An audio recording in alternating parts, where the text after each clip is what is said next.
Muntik na tayo magkaterno ng suot. Buti na lang, nung sinuot ko yung polo ko, ayaw na sumara ng botones, hanggang dito na lang siya. Sabi ko, parang lumiliit yata yung tela. Mukhang peke yung nabili kong damit. Sunday, and kaninang madaling araw kung ginagawa ko itong outline ng preaching na ito. Actually, mga alas 10 ng gabi. Nagbukas ako ng computer. Nagulat ako dun sa nag-flash agad na kauna-una. Israel declares war. Meron As of today, since yesterday, nagkaroon po ng digmaan na muli sa Israel. Inatake ng Hamas, yung mga Palestinians. Yung Hamas is a terrorist organization in Gaza. Palestine dati. At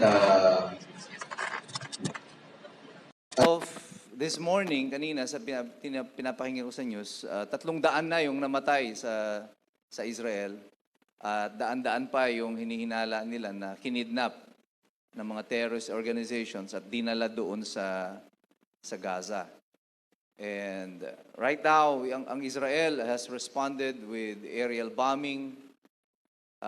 The problem is, doon sa bahagi ng norte, kung nasaan ng Lebanon, there's another group called the Hezbollah, another terrorist organization, who is also planning to attack Israel from another front, the northern front.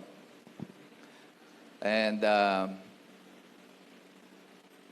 earlier this morning, nagpadala ng request ang Afghanistan na pinamumunuan ng mga Talibans, another terrorist group, at sila ay nagre-request sa Jordan, sa Iraq, at sa Syria na sila ay payagang tumawid mula Afghanistan para lusubin din ang Israel. Wala pang official na pahayag ang Jordan tungkol dito, ang Syria at ang Iraq. But I don't think that they will grant such permission because if they do, pag pumayag sila, ay lalawak po bigla ang digmaan sa Middle East. And if you remember, last Sunday, I told you about this. Na noong September 29, birthday ito ng anak ko, nagising ako ng madaling araw. I posted this on Facebook. And nung hindi na ako makatulog uli, lumabas ako sa kusina, nag-pray na lang ako, and then I started, I took out the Bible para magbabasa ako ng Bible. But for one reason or the other, ang gustong-gusto kong basahin is the book of Revelation. But before that, before I started reading, I finished my prayer, and in the prayer, I got this message from the Lord, and He said, war is coming. And in-share ko ito sa inyo nung last Sunday. Sabi ng Lord, war is coming. I just don't know when the war is, nangyayari na yung gera, but there is an even bigger war that is about to come. I told you that World War III is inevitable. Mangyayari yung ikatlong digmaang ang pandaigdig. And this event in Israel puts Israel again, in the center of biblical prophecies happening today na nagaganap ngayon. Kaya sabi ko sa inyo, lagi kayong magmamasid, Huwag banjing-banjing sa buhay nyo. Huwag yung kung ano ng mga marites ang ating pinag-aaksayan ng panahon. There are a lot of things happening in the world today na hindi natin pinapansin, But the world is advancing very, very fast. Very, very fast. If you look at it, pagkatapos nung last year, pagkatapos ng pandemya, pumutok na agad ang digmaan sa Europa sa pagitan ng Ukraine at Russia. Mahigit 1 taon na yung digmaan na ito. And now it is spreading very slowly. Sa Africa, sunod-sunod yung mga bansa na nagkaroon ng kudeta at ng gera. So war is happening in Africa right now. And then the Middle East, just yesterday, war erupted again in the Middle East. Just last week, magkakausap lang sina Netanyahu, the Prime Minister of Israel, kausap niya yung the King of Saudi Arabia. And they were already talking about peace in the Middle East. No, kapayapaan sa Middle East. And they wanted to sign an agreement in the Middle East that will supposedly give lasting peace sa Middle East. And yan, wala pang isang linggo, here we are. War has erupted in Israel. And there is a danger that itong gera na ito will spread very rapidly, depending on what will be the response of Israel. Pero nangako na yung Israel na yung kanilang pagganti ay magiging malupit. So many people will die in this encounter. As we speak, there are militant groups ng Hamas na nakapasok na sa loob ng Israel. And there is fighting inside Israel. The last war that happened in Israel was in 1973. Pero hindi nakapasok ang mga sundalo ng pinagsamang puwersa ng Egypt, ng Syria, ng Jordan. They were never able to penetrate inside Israel. Today, yung mga sundalo ng Hamas was able to march 30 miles from the border. And fighting has erupted inside. Ngayon, bahay-bahay ang labanan dun sa Israel. Parang yung nangyari ngayon sa Israel, parang yung nangyari sa Marawi.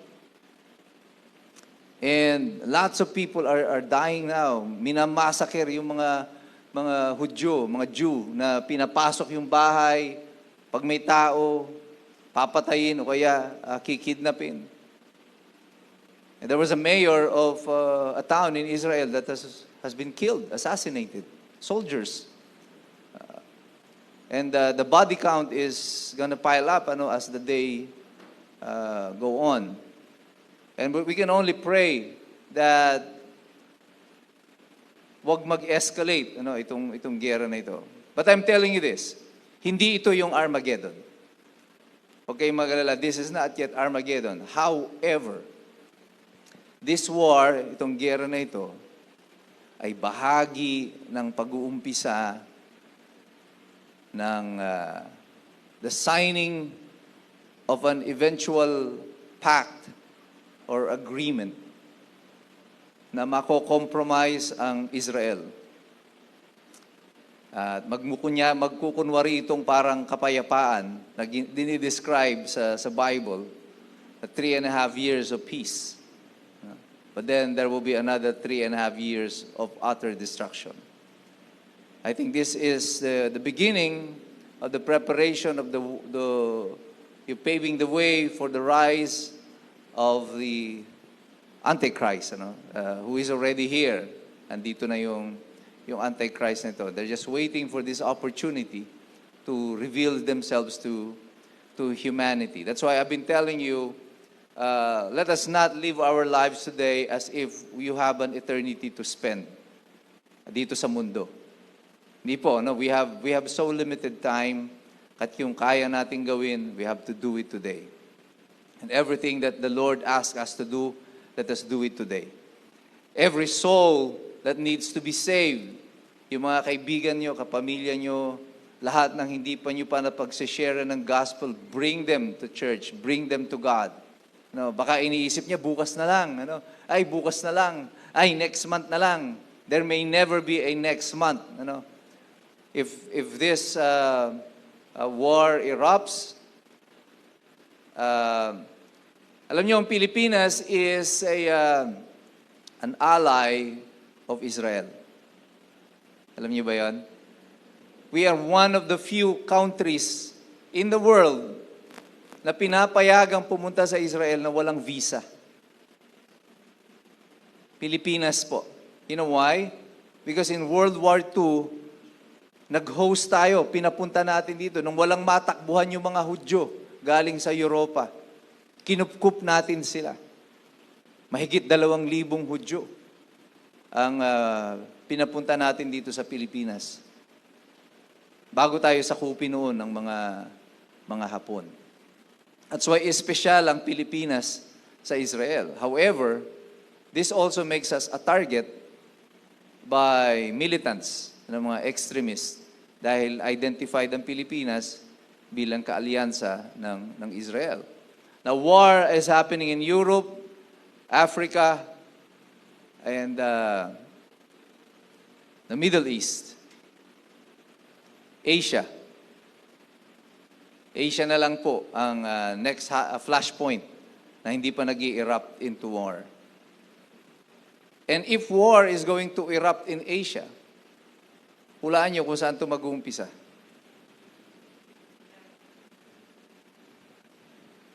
It's right here. The greatest conflict today,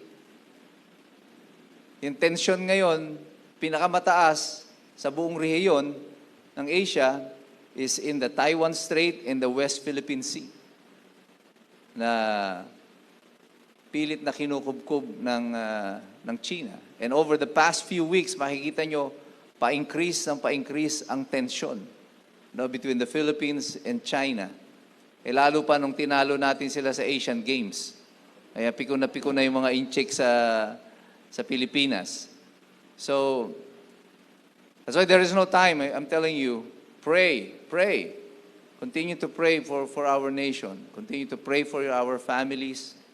The time is really approaching very near. At hindi natin masasabi lang yung eksaktong araw at oras nito. But you look around, the signs are here. Andito na yung mga senyales na sinabi ng Panginoon. So, be observant, mga kabatid. And today, we will be discussing these things, na mga dapat natin gawin at bakit natin itong dapat gawin. Obedience is the fruit of the gospel. Yung ating pagiging masunurin, yung ating mga gawa, ay produkto ng mabuting balita ng ating Panginoon. Let us open our Bibles in Philippians chapter 2, verse 12 to 18. Dito sabi ng Panginoon, "Therefore, my beloved, as you have always obeyed, not as in my presence only, but now much more in my absence, work out your own salvation with fear and trembling. For it is God who works in you both to will and to do for His good and pleasure. Do all things without complaining and disputing, that you may become blameless and harmless, children of God without fault in the midst of a crooked and perverse generation, among whom you shine as lights in the world, holding fast the word of life, so that I may rejoice in the day of Christ, that I have not run in vain, or labored in vain. Yes, if I am being poured out as a drink offering on the sacrifice and service of your faith, I am glad and rejoice with you all. For the same reason, you also be glad and rejoice with me." Let's all bow down our heads and pray. Heavenly Father, we thank you, Lord God, for these words na binigay mo sa amin sa umagang ito. Nawa, O Diyos, buksan mo muli ang aming puso't isipan upang aming tunay na maintindihan ang lahat ng mga bagay na ginawa mo para sa amin. Sa Panginoon, ang aming dalangin sa pangalan ni Jesus. Amen and amen. Yeah. Sabi ng Panginoon dito, "My beloved, as you have always obeyed, not in my presence, not only but now much more in my absence." Anong naririto, ang nagsusulat po nito ay si Apostol Pablo. Sinasabi niya sa kanila, "Natutuwa ako na kayo sumusunod sa akin kahit na wala ako dyan." Lalo na nung ako ay naririyan. Yung pagsunod ninyo. Pareho lang. At ini-encourage siya ang lahat ng mga Kristiyano to continue working with fear and trembling. patuloy kayong magtrabaho. But that time, si Apostol Pablo, hindi pa siya sigurado kung makakabalik pa siya kasi siya ay nakakulong. Ilang beses siyang inaresto at pinahirapan.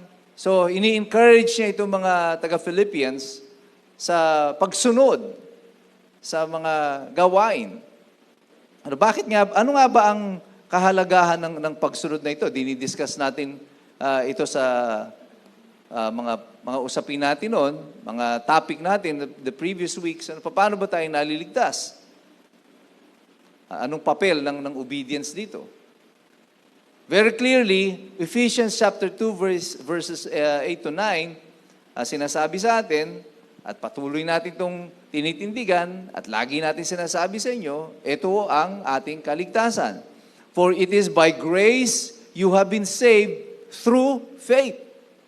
Grace through faith. And this is not from yourselves, it is the gift of God, not by works, so that no one can boast.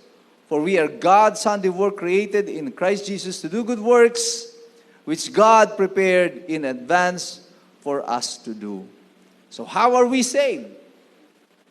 Sabi ng Panginoon, inililigtas kita sa pamamagitan ng biyaya. Grace through your faith. Biyaya ng Diyos. Regalong handog sa iyo. You don't deserve this. Kaya nga regalo eh. Wala kang ibinigay para dito. Kung ikaw ay nagbigay ng pera para dito, nagbigay ka ng serbisyo para dito, umawit ka para dito, hindi yan libre. Kasi may bayad. Nagtrabaho ka, Lord, nagtrabaho ko para sa iyo. Kaya akin yan. Karapatan mo yun. But ito, sinasabi ng Diyos, ito ay biyaya ko sa iyo. Regalong handog. Dahil sa iyong pananampalataya. Upang walang makakapagmalaki. Hindi ito galing sa iyong gawa. O anumang bagay na ginawa mo, binigay mo. Wala doon, ang sabi ng Panginoon. Ito ay regalong bigay ko sa iyo. Now, faith in who? Sabi ng Panginoon, you are saved by grace through faith. Faith in who?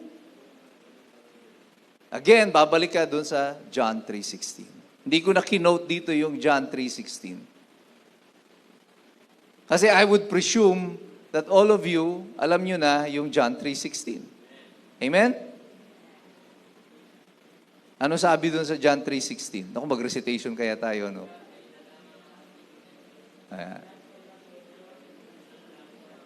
Ayan, nagbukasan ng mga cellphone, no? For God so loved the world that He gave His only begotten Son, that whosoever shall believe in Him shall not perish, but shall have eternal life. So, pananampalataya kay nino? Kay Jesus, the begotten Son. Ito sinasabi ng Biblia.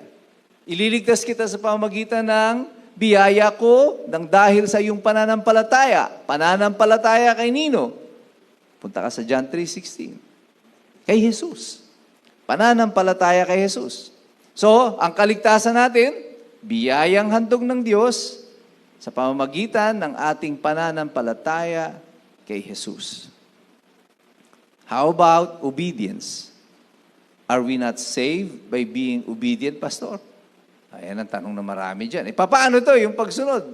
Pastor, di ba kailangan mabait ka? Di ba kailangan ginawa mo to, ginawa mo ito, ginawa mo ito?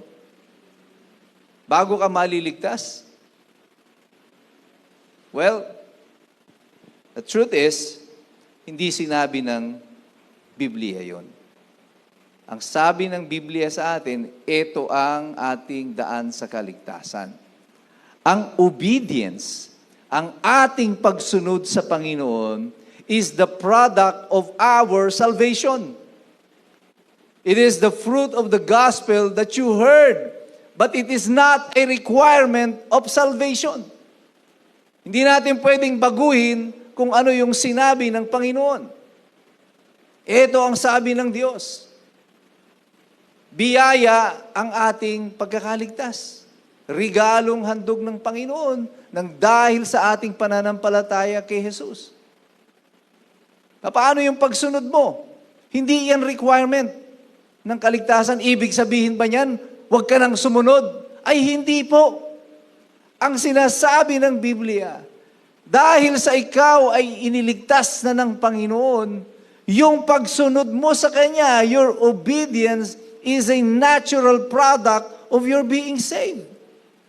Otherwise, kung hindi ka rin naligtas ng Panginoon, alinman sa iyong mabuting ginagawa, hindi iyan obedience sa Panginoon.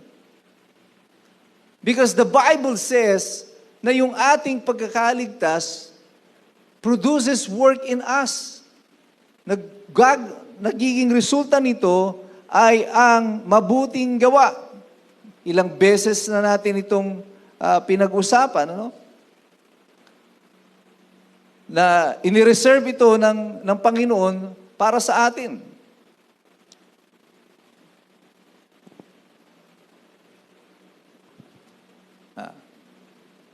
Ayan. Sa verse 10, no? For we are God's handiwork, created in Christ Jesus to do good works, which God prepared in advance for us to do. Sabi ng Diyos, gagawa ka ng mabuti.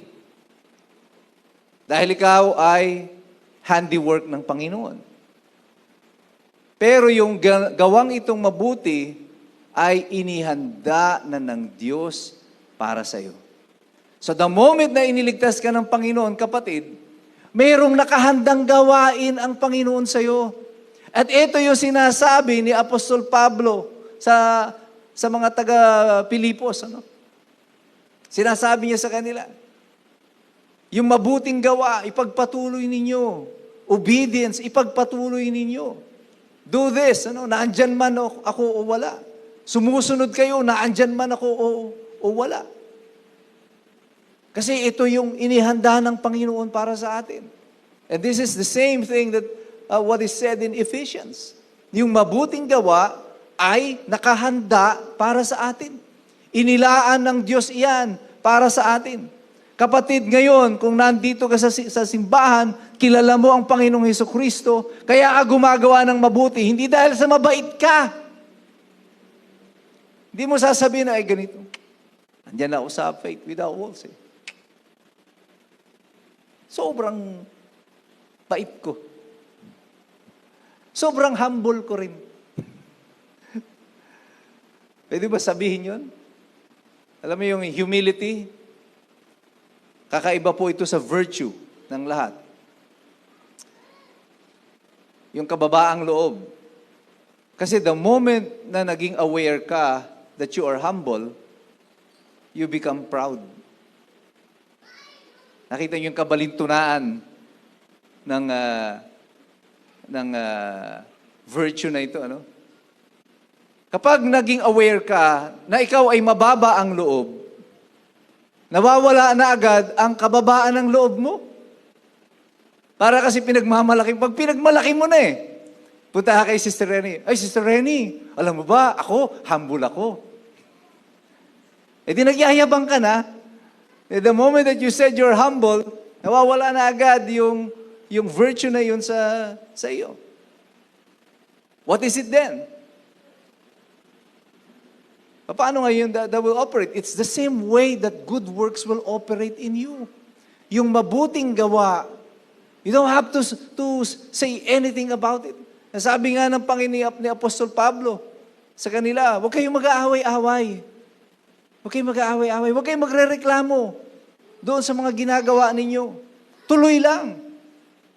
Trabaho lang para sa Panginoon.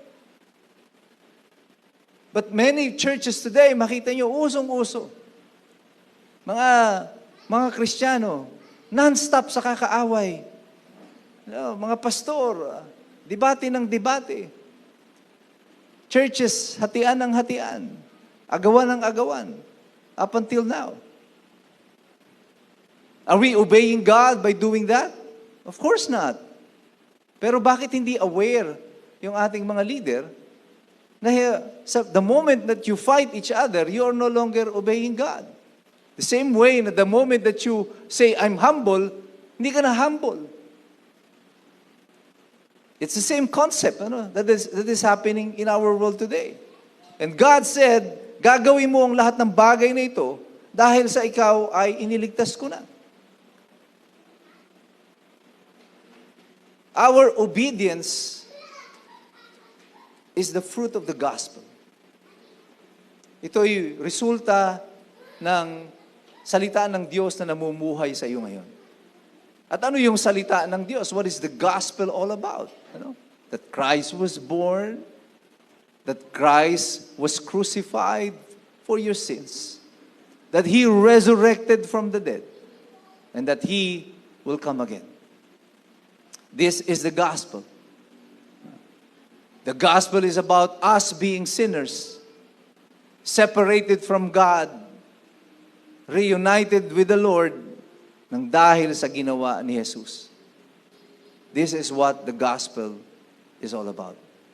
And this is what the world hates. At ito yung mensahe na ayaw ng mundo. And this, because of this gospel, because of this truth na ibabahagi natin, eventually, time will come, mga kapatid, that the world will hate us for this message. That's why today, kapatid, na libreng-libre pa ang mangaral at magbahagi ng salita ng Diyos. Gamitin niyo po ito. Preach the gospel. Share the gospel.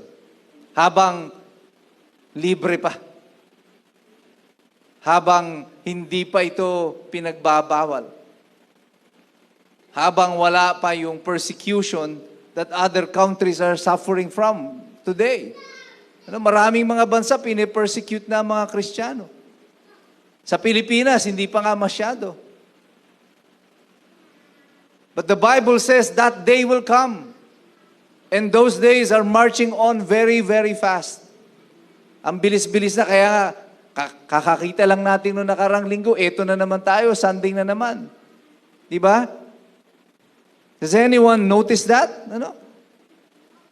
Bakit parang ang bilis-bilis ng araw sa panahon na ito? This is something we did not experience in the past. May mga mas may edad sa atin, sila mamang. Mamang, napapansin nyo ba na yung araw ngayon ay sobrang bilis? Diba? Kumpara natin ito siguro mga 30 years ago. Parang nung mga 30 years ago, parang haba-haba ng araw. Diba? Parang marami ka pang panahon para magkuyakoy sa bahay. Ngayon, parang kakakain mo lang, gigising ka na naman, umaga na naman. Minsan, nando kami ni Doktora sa kusina. Nagkita kami, Wednesday na pala. Gigising namin, Wednesday na pala. Kasi nga pag Wednesday, parang gitna nung working day, ang bilis-bilis na ng araw nun. Gising mo, linggo na naman. And the world is moving on very, very fast. So the Bible says, it is not faith plus obedience. Maraming nagtuturo ngayon, eto yan, kailangan yan, may pananampalataya ka, tapos ikaw ay gagawa, kailangan ganito ang mga ginagawa mo, bago ka maliligtas. So naging requirement ngayon ng mundo that we have to do something for this faith, for this salvation. Ito daw ang formula, faith plus obedience equals salvation. Nadinig ko po ito maraming beses, especially doon sa teachings ng mga vloggers, ng mga Catholics. But when you listen, and pati binabasa ko talaga kung ano yung mga articles nila about it.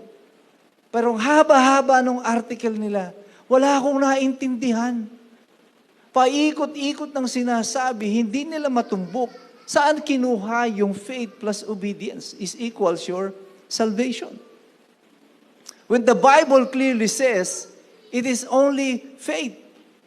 It is grace by faith na nagliligtas sa atin. Not your obedience. Bakit ngayon, importante sa mga tao na tayo ay gumagama? Na lagi natin isinasabi, hindi, dapat may ginawa ako. I remember, I shared this to a friend of mine who is now in the United States. Matagal ko ng kaibigan ito. Seminarista pa siya. Pero ngayon parang nagkakaroon siya ng duda kung si Jesus ay Diyos. Apostasy.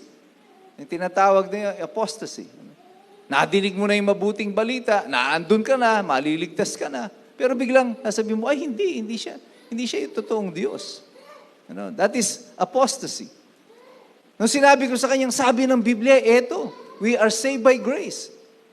I even showed to him that verse in the Bible. Sabi niya, imposible naman yon.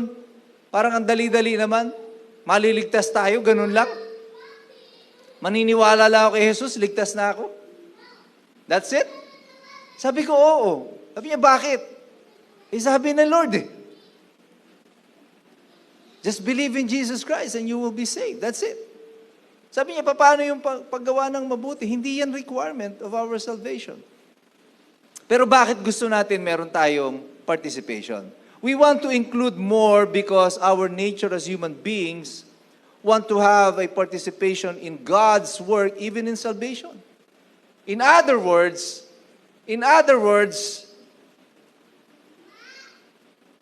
yan, epal tayong mga tao. That's the truth. Gusto natin pati sa gawa ng Diyos, kasama tayo.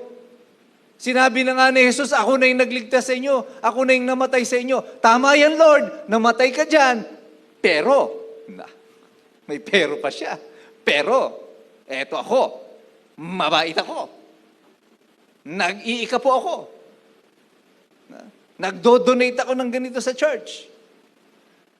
Sumusunod ako sa iyo, Lord, araw-araw. Kaya ako naligtas. Pero sabi ni Lord, hindi. Ako nga yung nagligtas sa iyo. Oo nga, niligtas mo ako. Pero, lagi may pero. And that pero, that condition that we put in our salvation actually separates us further from the Lord. Ito ang naghihiwalay sa atin sa Panginoon. Kasi hindi tayo makasuko sa Kanya ng kompleto para sabihin, Panginoon, Ikaw lang ang nagligtas sa akin. Ikaw lang ang tanging dahilan na hindi ako karapat-dapat. The moment that we say to God, pero, iniligtas mo ako, Lord, pero, we are now telling God He is not sufficient. That the work of the cross is not finished. Hindi pa tapos. Kasi may gagawin pa ako. May gagawin pa ako, Lord, para ako maligtas. Now, is that true? May gagawin ka pa bang iba para ka maligtas bukod sa manampalataya kay Jesus? It's not true. Because the Bible clearly tells us, eto lang ang gagawin mo para ka maligtas. Wala akong pakialam, sabi ni Jesus. Ano yung mga plano mo sa buhay na mga gusto mong gawin? Pero kailangan mag-umpisa ka sa iyong pananampalataya sa akin. And because of that, naligtas yung paborito kong karakter sa Biblia. Yung lalaki sa krus na magnanakaw. Pag inilabas mo itong baraha mo na ito ng lalaki sa krus, yung magnanakaw sa krus, this trumps all. Pinapatay lahat nito ang argumento na kailangan may gawin ka para ka iligtas ng Panginoon. Because this guy, itong lalaki na ito, wala naman siyang ginawa. Wala siyang mabuting ginawa sa buhay niya. Magnanakaw, mamamatay tao. All the days of his life, he spent doing this. Gusto niya yung madaling buhay. Ayaw niya maghirap. Gusto lang niya magnakaw. And then, a few seconds before he died, he accepted Jesus as his Lord and Savior. And that's it. May ginawa ba siya? May obedience pa bang ika-count sa kanya para sa kanyang kaligtasan? Wala na. Wala na.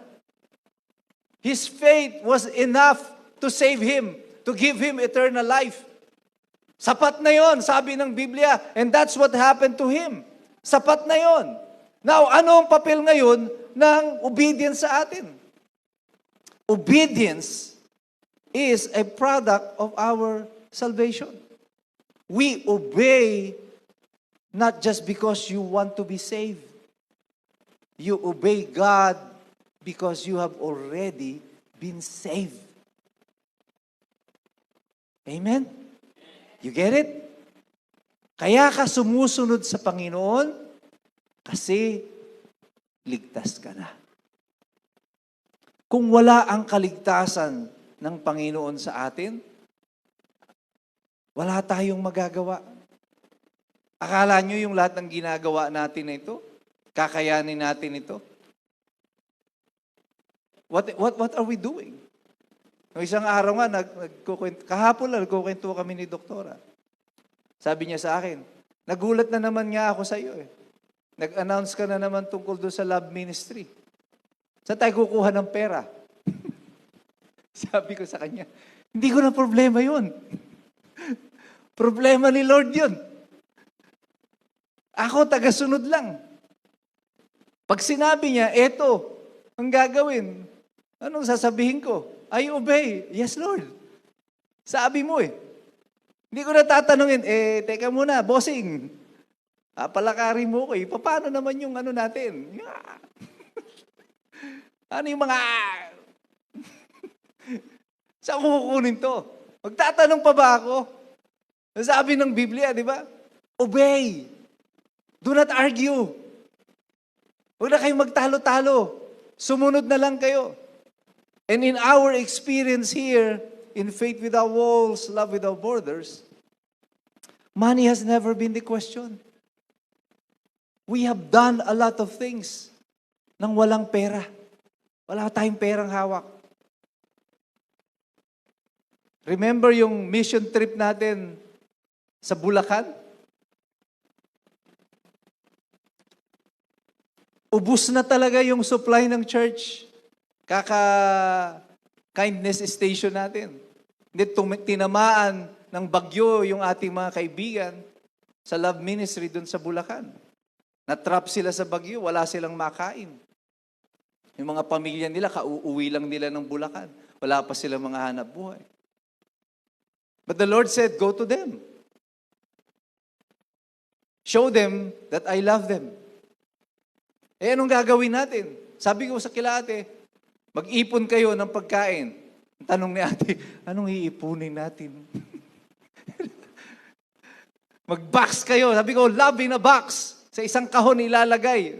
Grabe, hindi supot, box. Ang pupunuin natin.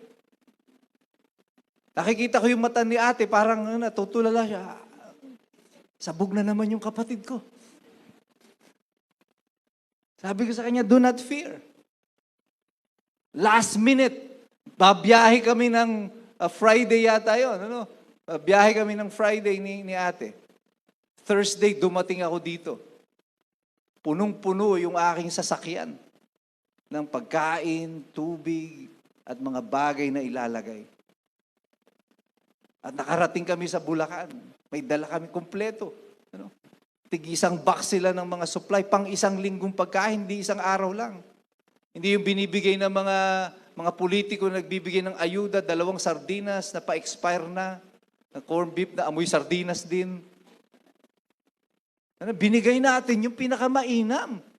Pati mineral water may binigay tayo sa kanila because God provided. Why? Because we obeyed. We obeyed. By faith, we also obey. Susunod din tayo. Sabi ni Lord, ipunin mo nga, Mike, yung mga mahal kong mga taga-love ministry. Namimiss ko na sila. Babalik na ako. Hindi ko pa sila nadidinig. Magpuri sa aking muli. Ano sasabihin natin? Teka, Lord. Wait lang. Mag-fundraising muna kami. Pasasayawin muna namin si Mamang para makasulisit kami ng pera. Yeah. Di ba kay Lord yon? Sa mga anak natin, pwede yun, di ba, pag inutusan mo. Anak, hugasan mo nga muna yung plato. Wait lang. Teka lang. Diba? Yung mga anak natin po pwede yun. Pero pag sa mga anak ng Diyos, pag sinabi ng Lord sa atin, Randy, punta ka dito. Teka lang, Lord. Di ba? Walang teka-teka. Pag sinabi ni Lord, Mike, ito gawin mo. Opo. Gagawin ko po. Hindi lang natin alam kung paano, pero gagawin natin. Because the command is so simple, gather them. Ipunin mo sila. That's all the Lord said. Now how the money will come, how the resources will come, hindi ko na problema yon. Because every project that the Lord tells me to do, hindi ko pinoproblema yung pera. You know why? Because every project that the Lord initiates is His project. Hindi natin project yon. Tayo mga tagaganap lang doon. Si Lord ang may gawa nito. The creator of heaven and earth. The great provider. Pag-aari niya ang buong mundo. At tingin ninyo, pagkain lang hindi niya maipoprovide sa atin? He will provide everything. That's why I'm never scared. I'm never afraid na gumawa ng mga bagay na nais ng Panginoon. So this is what's gonna happen to us. In 2019, ginawa namin yung worship gathering sa Pampanga.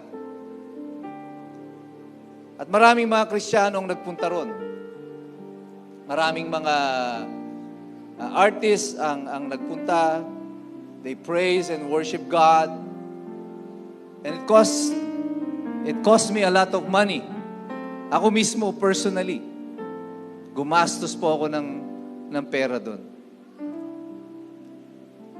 And I didn't even know kung mababawi ko pa yung pera na yun. But the important thing is that people gathered, Christians gathered, and they worship. At si ate nakaranas ng personal niyang himala. The final prayer, on the final hour, si ate nakasaksi ng himala sa buhay niya. And now the Lord is calling people again. I want you to gather them again.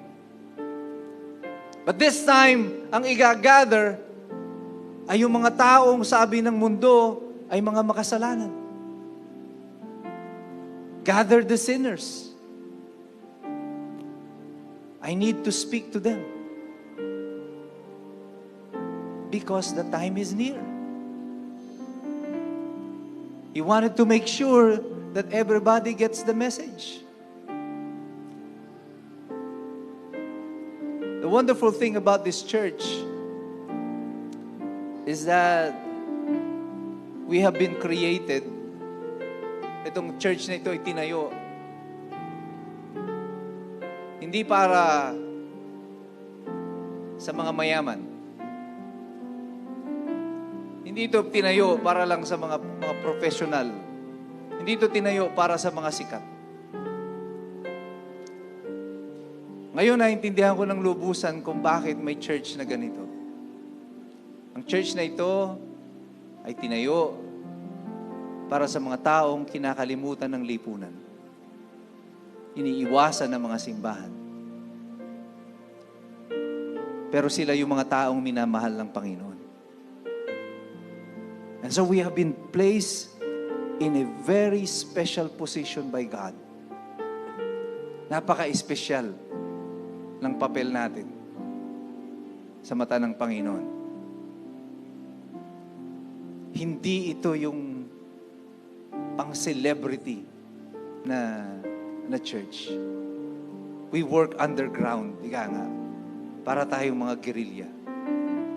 And this is what I'm telling you. Remember this, mga kapatid. This world will never recognize the things that you do in this church. Tandaan nyo ito. Huwag kayong mangarap na makakatanggap kayo ng mga parangal, papuri, palakpakan mula sa mundong ito dahil sa mga bagay na ipagagawa ng Panginoon sa inyo. It will not happen. But rejoice. Magsaya kayo. Because the glory that you don't receive, yung hindi nyo matatanggap dito sa lupa, ibibigay ng Panginoon sa atin dun sa langit. Amen? And when God calls the names of the people of faith without walls and love without borders, there will be a standing ovation of all the angels in heaven. And they will proudly say, the Lord will proudly say, these are my people. I sent them a special work. And they accomplished it. Ginawa nila ito. Walang parangal sa lupa. Walang palakpakan mula sa mundo. They just did it because they want to obey. Because they received the gospel. They heard the good news. At ang gusto nila, ibahagi rin ito sa iba. Today, brothers and sisters, we follow God. We obey the Lord. Not because we want to be saved. Ligtas na tayo. We follow God because we have been saved. There will be a lot of changes in the world na maraming mababago sa mundo in the coming days. Before the end of this year, in the beginning of 2024, will be a difficult year for the world. That's why before the end of the year, the Lord wants us to gather and praise and worship God. And this is going to happen, mga kapatid. We're just gonna gather people, the prostitutes, the deaf, drug addicts, mga lesbians, mga gays, it doesn't matter. We're gonna gather them in a place, and there will be praising, there will be worshiping in heaven, in obedience sa hinabilin ng Panginoon sa atin. Are you ready? This will be the greatest mission that we will accomplish yet, mga kapatid. Right before the end na sinasabi ng Panginoon, there will be praising and worshiping. And we will be leading the praising and worshiping na gaganapin. If you're ready for this, stand up and let us pray to God. Hallelujah. Oh, Heavenly Father, Lord, we thank you, God, for this day. Salamat, Panginoon, sa mensahe mo, sa lahat ng paalaala mo. Salamat, Panginoon, sa lahat ng mga bagay na nais mong ipinagagawa sa amin. Salamat, Panginoon, na kami ay pinili mo. Bagamat mahirap ang mga bagay nito, Panginoon, we will be obedient to you. We will not complain. We will say nothing. We will not argue with one another. But we will accomplish these things that you want us to do. We will seek out souls, Panginoon. Hahanapin namin ang mga kaluluwa na ito na pinapahanap mo sa amin. At sama-sama kami, Panginoon, mga makasalanan, mga nagkamali, mga kulang, Panginoon, mga hindi nakatupad sa mga tagubilin mo.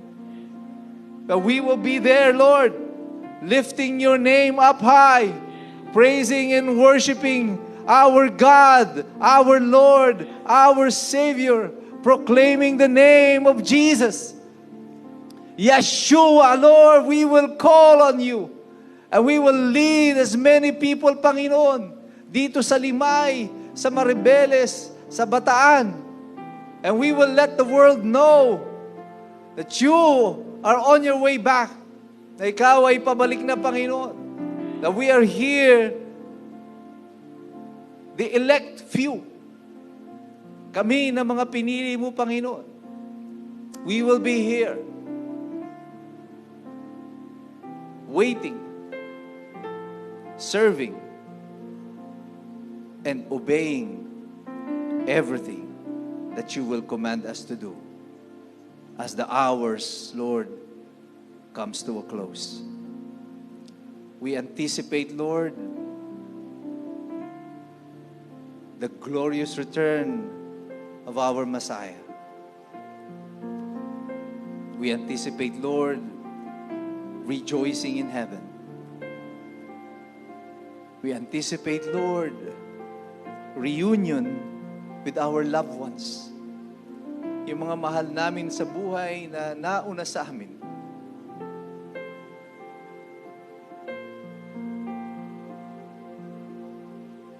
And we are so thankful to God, Lord. We are so thankful to you that you gave us the chance to share the gospel to them. Na naibahagi namin sa kanila ang mabuting balita.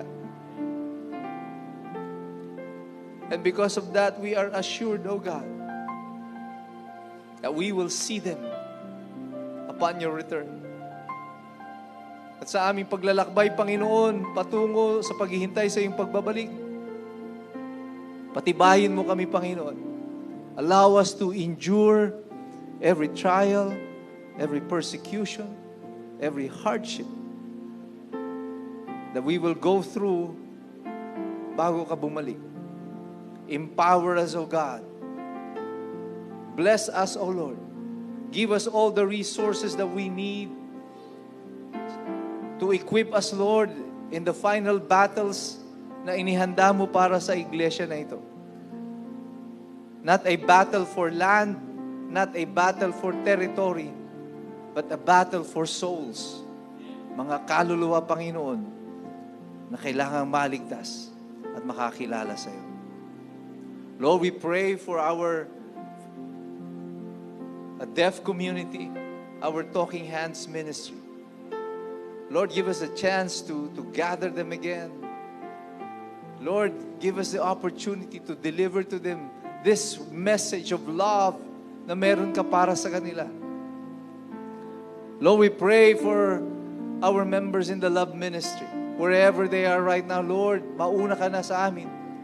Tawagin mo sila. Prepare the way, Lord, for this historic gathering. Lord, I pray that you raise one of them. Isa sa kanila, Panginoon, will stand in our midst and testify with power kung ano ang ginawa mo sa buhay nila. Lord, bless yung mga nanay dito sa church.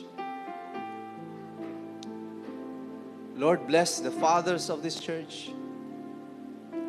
Lord, bless our children. Protect them always, Lord.